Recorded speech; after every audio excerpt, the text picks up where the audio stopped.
প্রিয় দর্শক সবাইকে আমন্ত্রণ জানিয়ে শুরু করছি দেশ টিভির ফ্যাশন এবং রূপ মাধুর্য বিষয়ক বিশেষ আয়োজন ভিট আত্মবিশ্বাসী সৌন্দর্য অনুষ্ঠান। সাথে আছি আমি তাবাসসুম প্রিয়াঙ্কা।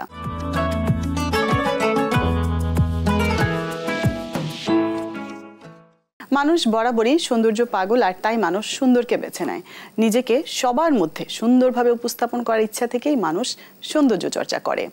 পোশাক কেবল একটি পরিধানযোগ্য বস্তু নয়, এটি হলো একটি ভাষা। প্রসাধনী হচ্ছে দেহের বাইরের পরিচর্যা এবং সৌন্দর্যের মূল উৎস দেহের ভেতর। তাই বাইরের পরিচর্যার সঙ্গে দেহের ভেতরের পরিচর্যাও কিন্তু প্রয়োজন। কিছু অভ্যাস বা সতর্কতাই আমাদেরকে দেবে সুস্থ, সুন্দর এবং আকর্ষণীয় অবয়ব। সৌন্দর্যের আদ্যপান্ত নিয়েই ভিট আত্মবিশ্বাসী সৌন্দর্য। দর্শক, এবারে আমরা জেনে নেব কিছু ঘরোয়া টিপস। ভিট আত্মবিশ্বাসী সৌন্দর্য অনুষ্ঠানের সাথেই থাকুন।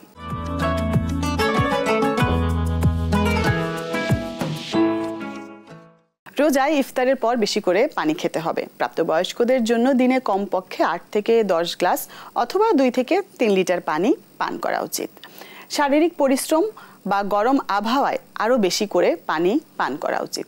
সকালে ঠিক ঘুম থেকে উঠে পানি পান করুন। সকালে খালি পেটে 1 থেকে 2 গ্লাস পানি পান করলে হজম শক্তি ভালো হয় এবং শরীর ডিটক্সিফাই হয়। খাবারের আগে এবং পরে পানি পান করুন। খাবারের ঠিক 30 মিনিট আগে 1 গ্লাস পানি পান করুন। এটি হজমে সহায়তা করে।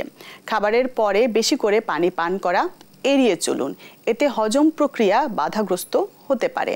পর্যায়ক্রমে অল্প অল্প করে পানি পান করুন। একসঙ্গে বেশি পানি পান না করে সারাদিন অল্প অল্প করে পানি খান। খুব দ্রুত পানি পান না করে ধীরে ধীরে পানি খান। স্মার্টফোন বা অ্যাপের সাহায্যে রিমাইন্ডার সেট করুন। পানি পান করতে ভুলে গেলে মোবাইল অ্যাপ বা অ্যালার্ম সেট করুন। প্রতিদিনের পানি গ্রহণ ট্র্যাক করতে বড় বোতল ব্যবহার করুন। পানিতে স্বাদ যোগ করুন। লেবু, শসা, পুদিনা পাতা, কমলার টুকরো বা চিয়া সিড মিশিয়ে ডিটক্স ওয়াটার তৈরি করুন। এটি শুধু পানির স্বাদ বাড়ায় না, বরং শরীরকে সতেজ রাখে। চা, কফি বা সফট ড্রিঙ্কসের পরিবর্তে পানি পান করুন। অতিরিক্ত ক্যাফেইনযুক্ত পানীয় ডিহাইড্রেশন সৃষ্টি করতে পারে। জুস বা কার্বোনেটেড ড্রিঙ্কসের বদলে সাধারণ পানি বা হালকা লেবু পানি বেছে নিন। ব্যায়ামের আগে এবং পরে পানি পান করুন। ব্যায়ামের আগে এবং পরে পর্যাপ্ত পানি পান করুন যাতে শরীরের পানি শূন্যতা না হয়। ঘাম ঝরানোর ফলে শরীরের পানি এবং ইলেকট্রোলাইটের অভাব হয়, তাই প্রয়োজন অনুযায়ী পানি পান করুন। সবসময় একটি পানির বোতল সঙ্গে রাখুন। বাইরে গেলে বা কাজের সময় কাছাকাছি পানি রাখুন যাতে সহজেই পান করতে পারেন। প্রস্রাবের রং পর্যবেক্ষণ করুন। যদি প্রস্রাব গাঢ় হলুদ বা কম পানির মতো হয় তাহলে বুঝতে হবে পর্যাপ্ত পানি পান করা হয়নি।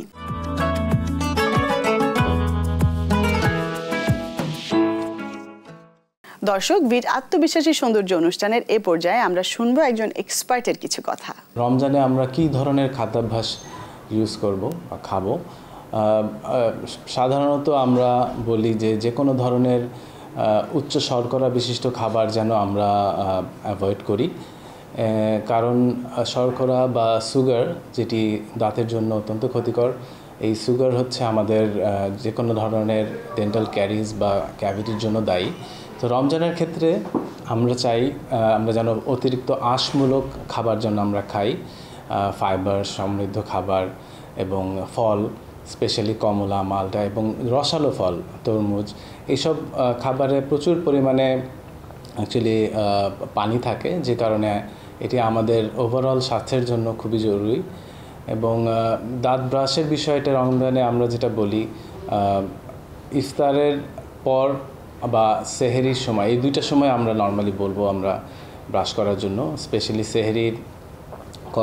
সেহরির আগ দিয়ে, মানে সেহরি শেষ করার পর আমরা যদি ব্রাশ করে তারপরে শুতে পারি, সেক্ষেত্রে আমাদের মুখের কন্ডিশন অনেক ভালো থাকবে। এবং রাতে ঘুমানোর আগে যেটা আমরা বলি যে অবশ্যই রাতে খাবারটা খাবার পরে যেন, শোবার আগে যেন আমরা ব্রাশ করি। এবং ব্রাশের কিছু ইনস্ট্রাকশনস থাকে যেটি আপনাদের দন্ত চিকিৎসক আপনাদেরকে ভালোভাবে বুঝিয়ে দিতে পারবেন, যে সেক্ষেত্রে আমরা ছোট হেডের ব্রাশ ইউজ করতে বলি, যেন ব্রাশগুলো যেন দাঁতের শেষ দাঁত পর্যন্ত যেন আপনার প্রপারলি ক্লিন করতে পারে। তো আমার মনে হয় এগুলোই রোজার মধ্যে আপনাদেরকে সবসময় খেয়াল রাখতে হবে। এবং সবশেষে একটাই কথা, যে আপনাদের অবশ্যই প্রতি 6 মাস পর পর একজন ডেন্টিস্টের শরণাপন্ন হতে হবে। আরেকটি খুবই গুরুত্বপূর্ণ জিনিস সেটা হলো যে কোনো ধরনের টোব্যাকো ইউজ, যেটা ধূমপান হতে পারে এবং এটা কিছু থাকে ড্রাই টোব্যাকো, সেগুলো হতে পারে। তো এগুলো যারা ইউজ করেন তাদের মধ্যে একটা লং টার্ম পরে দেখা যায় যে বিভিন্ন রকম দাঁতের মাড়ির ক্যান্সার এবং বিভিন্ন রকম চোয়ালের ক্যান্সার, যেগুলো খুবই মরণঘাতী। তো আমরা আমাদের নতুন প্রজন্মকে বলবো যে অবশ্যই যেন এরকম মাদকদ্রব্য থেকে তারা যেন বিরত থাকে এবং তাদের খাদ্যাভ্যাসের মধ্যে থেকে যে কোনো ধরনের কোল্ড ড্রিঙ্কস, সোডা, এসব জিনিসগুলো থেকে যেন তারা বিরত থাকে, কারণ এগুলোতে একমাত্র সুগার ছাড়া আর কিছুই নেই। স্পেশালি আমাদের যত রকমের কোমল পানীয় আমরা বলি, সেগুলোর মধ্যে দেখা যাবে যে 70%-এর বেশি থাকে আপনার সুগার এবং বাকিগুলো ফ্লেভারিং এজেন্ট। তো এগুলো আমরা চেষ্টা করব যে রমজানে, শুধু রমজান ছাড়াও আমরা যেন আমাদের রেগুলার খাদ্যাভ্যাস থেকে এগুলো যেন বিরত থাকতে পারি।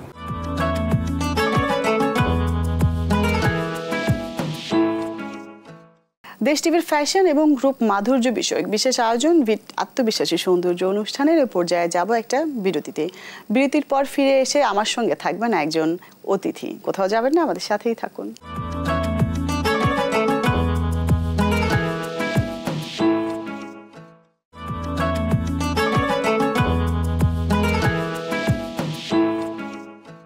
বিরতির পর সবাইকে আরো একবার আমন্ত্রণ জানাচ্ছি দেশ টিভির ফ্যাশন এবং গ্রুপ মাধুর্য বিষয়ক বিশেষ আয়োজন ভিট আত্মবিশ্বাসী সৌন্দর্য অনুষ্ঠানের সাথে আছি আমি তাবাসসুম প্রিয়াঙ্কা। আজকে আমার সাথে স্টুডিওতে আছেন একজন অতিথি এবং ভীষণ প্রিয় একজন মানুষ, ভীষণ প্রিয় একজন সঙ্গীত শিল্পী সাদিয়া লিজা। আমন্ত্রণ। সুন্দর লাগছে ভীষণ। কেমন আছো? ধন্যবাদ, ভালো আছি। আপনি কেমন আছেন? ভালো আছি।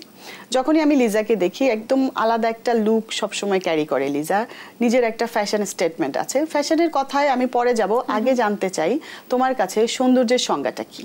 সৌন্দর্য হচ্ছে আমি একদম আত্মবিশ্বাসের সহিত যেটা ক্যারি করতে পারছি এবং সেইভাবেই নিজেকে উপস্থাপন করতে পারছি। আমার মনে হয় সৌন্দর্য এটাও, এবং ভিতর থেকে যে একটা ব্যাপার থাকে না, যে সবকিছুতে খুব সাবলীল একটা উপস্থাপন, সেটাও একটা সৌন্দর্যের সংজ্ঞা হতে পারে। আমি যেভাবে নিজেকে প্রেজেন্ট করতে পারি বা চাই বা চাচ্ছি। ইনার বিউটি এবং আউটার বিউটির কম্বিনেশন। ট্রু। আর লিজা কি শাড়ি পরলে নিজেকে একটু বেশি কনফিডেন্ট ফিল করে? সব সময় তাই। মনে হয় যে একদম খুবই একটা কনফিউশন নিজের মধ্যে তৈরি হয়ে গেল যে কি পরবো বা কি হবে। একদম হাতের কাছে sari, signature look, sari always classy পরে ফেললাম, হয়ে গেল। এবং অবশ্যই সবসময় আমি তোমাকে দেখেছি, যত যে কালারই শাড়ি তুমি পরো না কেন, যেভাবেই পরো না কেন, তোমার আরো একটা বিষয় আছে, শাড়িটাকেও কিন্তু তুমি ফিউশন করে অনেকভাবে পরো। মানে এটা তোমার ফ্যাশন স্টেটমেন্ট আমি বলতে পারি, আমি তোমাকে যতটুকু দেখেছি। তো সেই ক্ষেত্রে যেভাবেই পরো, যখনই পরো, সবসময় আলাদা একটা এলিগেন্ট লুক তুমি ক্যারি করো, সবসময় ভালো লাগে। আমার মনে হয় যে শাড়িকে একদম বাঙালিয়ানা যে ব্যাপারটা, সেটা থেকেও বের হয়ে শাড়িকে অনেকভাবে প্রেজেন্ট করা যায়।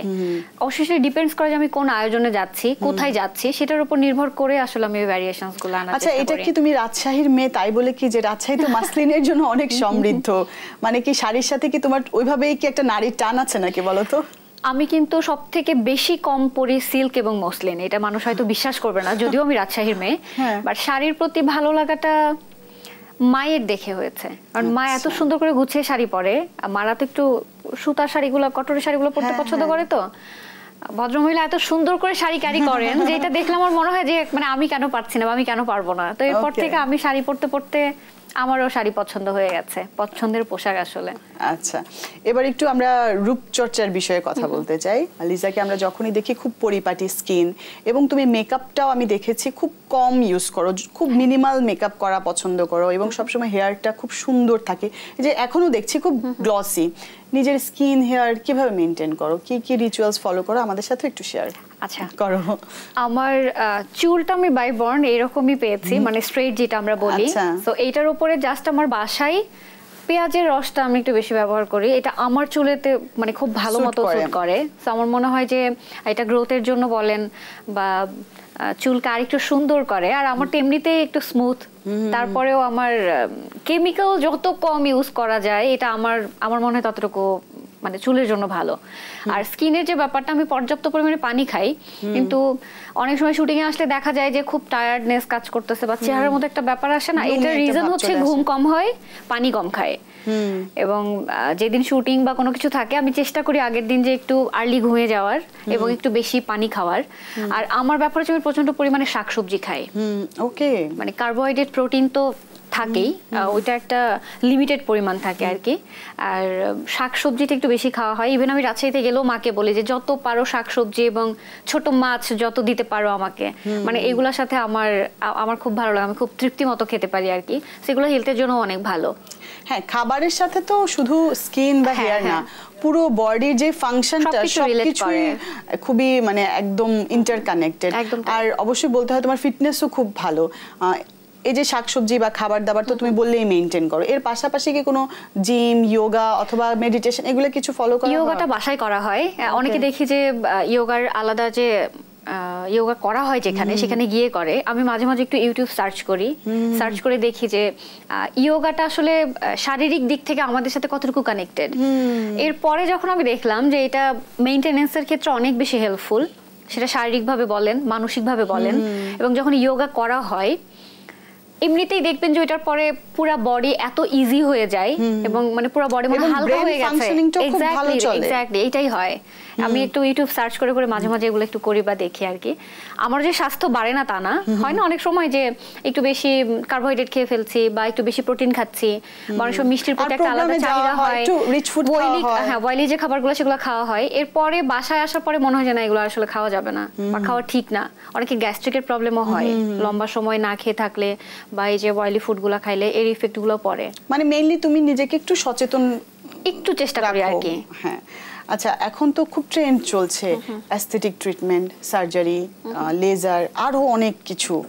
তো এগুলো নিয়ে তোমার মতামতটা কি? আমার ব্যক্তিগতভাবে এটা একদমই পছন্দ না, যদিও এটাও সৌন্দর্যের সাথে রিলেট করে, কারণ মানুষ নিজেকে আরো বেশি সুন্দর করে তুলে ধরার জন্য অনেক কিছুই করে থাকে। বাট আমার কাছে সবসময় মনে হয় যে ন্যাচারাল যে ব্যাপার, অরিজিনাল যে ব্যাপার, মানে অরিজিনালিটি যে ব্যাপারটা, এটা আসলে প্রত্যেকে ধরে রাখা উচিত। হ্যাঁ, আমি যেমন এক্সট্রা কোনো কিছুই ক্যারি করি না, এটা আমি অনেক জায়গায় বলি। আমি ল্যাশেস পড়তে পারি না, লেন্সেস পড়তে পারি না, এক্সট্রা হেয়ার ক্যারি করতে পারি না। বা আপনি যেটা বললেন যে আমার স্কিন টোন যেটা, আমি আমার মেকআপ আর্টিস্টকে এটা বলেই দিই যে আমার স্কিন টোন যেটা, এটার সাথে আমাকে যেন ব্যালেন্স লাগে দেখতে, মানে ওভার দ্য ডু যাতে না লাগে সেই ব্যাপারটা। তো পুরোপুরি মেইনটেনেন্সের ক্ষেত্রে সবকিছুতেই আসলে সাদিয়া লিজা একটা পারফেকশন রাখার চেষ্টা করে। আমি খুব চেষ্টা করি আর কি, যেন ওয়েল ব্যালেন্স, অরিজিনালিটিটা থাকে আর কি। এটা আমার ভীষণ ভালো লাগে। একটু কাজের প্রসঙ্গে আসি। যেহেতু সামনে ঈদ আছে, ঈদের সময় তো একটা ব্যস্ত সময় কাটে, টেলিভিশন প্রোগ্রাম, এছাড়া তো স্টেজের প্রোগ্রাম আছেই। এছাড়া এমনি মৌলিক গান নিয়ে বা নিজস্ব কিছু কি আসবে ঈদ উপলক্ষে? ঈদের পরে আসবে, ছোট ঈদের ঠিক পরপর, রোজার ঈদের পরপর আসবে। কারণ বাংলা বাউল স্টুডিও সিজন 1-2 থেকে আমার 2-3টা গান খুব ভালোই গিয়েছে আর কি, অডিয়েন্স ওইভাবে গ্রহণ করেছে। এরপরে বাংলা বাউল স্টুডিও সিজন 3 শুরু হচ্ছে নাগরিক মিউজিক থেকে। সো ওইটার জন্য আমরা আবার কাজ করছি, এটা নিয়ে আমি খুব বেশি এক্সাইটেড। আর লাস্টে ভালোবাসা নয়নের নেশা গানটা দর্শক খুব ভালো মতো গ্রহণ করেছে, এরপরে ওইটা নিয়েও এক্সাইটেড। আর অরিজিন যে ব্যাপারটা, মানে যেটা আমরা আমাদের ওন ট্র্যাক, সেটা কোরবানি ঈদে একটা গান আসবে লাল শাড়ি শিরোনামের। গানটা আমি গত বছর থেকে পুরা লেন্দি প্রসেস হয়ে গেছে, মানে হয় না গান রেডি বাট ভিডিওটা করা হচ্ছে না। আমার মনে হয়েছে যে গানটার সাথে শুধু ভিডিওটা যায়, দ্যাটস ওয়াই আমি ভিডিওটার জন্য ওয়েট করছি। ভিডিওটা হয়ে গেলে লাল শাড়িটাও কোরবানির ঈদে আসবে। ওকে, যেহেতু আমরা একেবারে অনুষ্ঠানের শেষ পর্যায়ে চলে এসেছি আর সাদিয়া লিজাকে পেয়েছি, একটা গান না শুনে আসলে ছাড়তে পারবো না। আমার ভালো লাগবে, আমি চাচ্ছিলাম যে কেন গান হচ্ছে না, আমি কেন গান বলতে পারছি না। চলো শুনি। আমার লাস্ট বাংলা বাউল স্টুডিও সিজন 2 থেকে রিলিজ হওয়া যে গানটা বললাম, ভালোবাসা নয়নের নেশা, বাসুদেব দাস বাউলের লেখা, ওনারই সুর, পুনরায় সঙ্গীত আয়োজন করেছে আকাশ মাহমুদ, গেয়েছিও আকাশ মাহমুদের সাথে, অল্প একটু গাইবো। চলো। ও ভালোবাসার মতো,